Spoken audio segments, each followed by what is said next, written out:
Savitri, Book 4, The Book of Birth and Quest, Canto 2, The Growth of the Flame, page 359.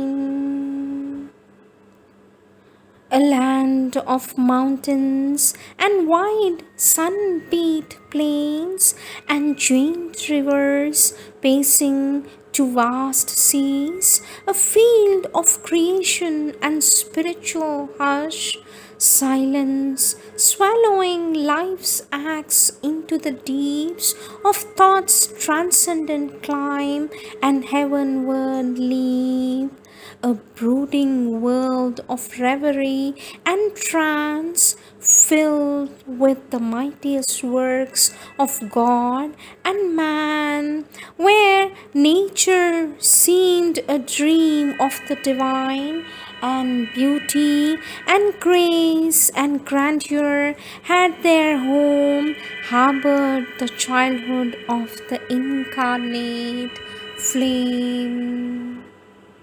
Over her watched millennial influences and the deep godheads of a grandiose past, looked on her and saw the future's godheads come as if this magnet drew their powers unseen. Earth's brooding wisdom spoke to her still breast, mounting from mind's last peaks to meet with God's, making earth's brilliant thoughts a springing board to dive into the cosmic vastnesses. The knowledge of the thinker and the seer saw the unseen and taught the unthinkable, opened the enormous doors of the unknown, rent man's horizons into infinity. A shoreless sweep was lent to the mortal's axe, and art and beauty sprang from the human depths. Nature and soul weaved in nobility.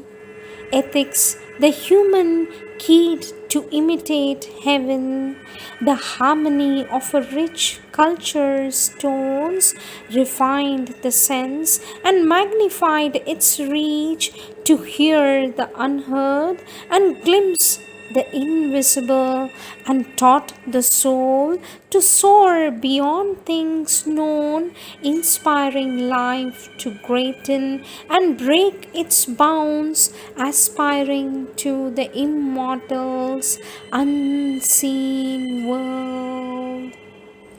Leaving earth's safety, daring wings of mind bore her above the trodden fields of thought, crossing the mystic seas of the beyond, to live on eagle heights near to the sun. There wisdom sits on her eternal throne. All her life's turns led her to symbol doors, admitting to secret powers that were her kin.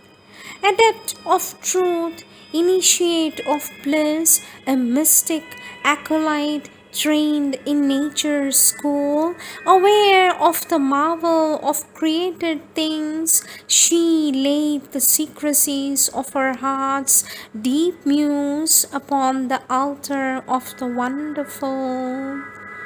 Her hours were a ritual in a timeless vein, her acts became gestures of sacrifice. Invested with a rhythm of higher spheres, the word was used as a hieratic means for the release of the imprisoned spirit into communion with its comrade gods, or it helped to beat out new expressive forms of that which labors in the hearts of life, some immemorial soul in men and things, seeker of the unknown and the unborn, carrying a light from the ineffable to rend the wheel of the last mysteries. Intense philosophies pointed earth to heaven, or on foundations broad as cosmic space, upraised the earth mind to superhuman heights, overpassing lines that please the outward eyes, but hide the sight of that which lives within. Sculpture and painting concentrated sense upon an inner vision's motionless verge, revealed a figure of the invisible, unveiled all nature's meaning in a form, or caught into a body of the divine. The architecture of the infinite discovered here its inward musings, shapes captured into wide breadths of soaring stone, music brought down celestial earnings, song held, the merged heart absorbed in rapturous depths, linking the human with the cosmic cry.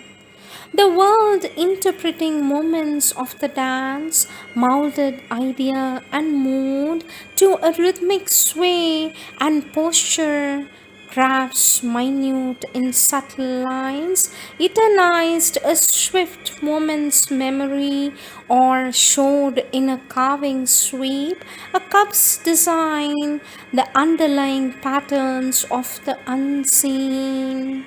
Poems in largeness, cast like moving worlds, and meters surging with the ocean's voice, translated by grandeurs, locked in nature's heart, but thrown now into a crowded glory of speech. The beauty and sublimity of her forms, the passion of her moments and her moods, lifting the human word nearer to the gods. Man's eyes could look into the inner realms. His scrutiny discovered numbers, law, and organized the motions of the stars, mapped out the visible fashioning of the world, questioned the process of his thoughts, or made a theorized diagram of mind and life. These things she took in as her nature's food, but these alone could fill not her wide self. A human seeking, limited by its gains, to her they seemed the great and early steps, hazardous of a young discovering spirit which saw not yet by its own native light. It tapped the universe with testing knots, or stretched to find truth's mind's divining rod. There was a growing out to numberless sides, but not the widest seeing of the soul, not yet the vast direct immediate touch, nor yet the art and wisdom of the gods. To just obey the road and live according to truth.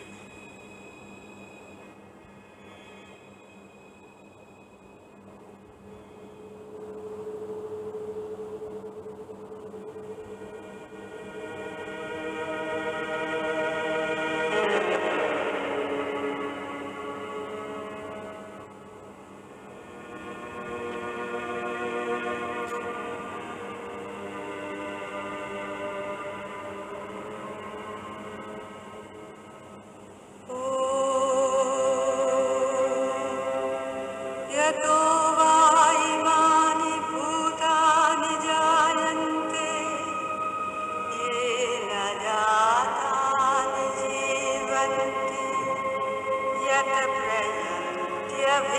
यत्यभिसमविशन्ति तद्विजिज्ञासस्व तद्ब्रह्मा तद्ब्रह्मेति ॐ सत्यं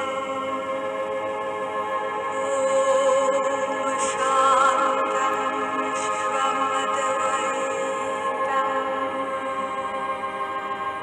ॐ नमस्ते सर्वदेवानां वरदासि हरिप्रिये ॐ त्रैलोक्य पूजिते देवी कमले विष्णुवल्लभे मङ्गल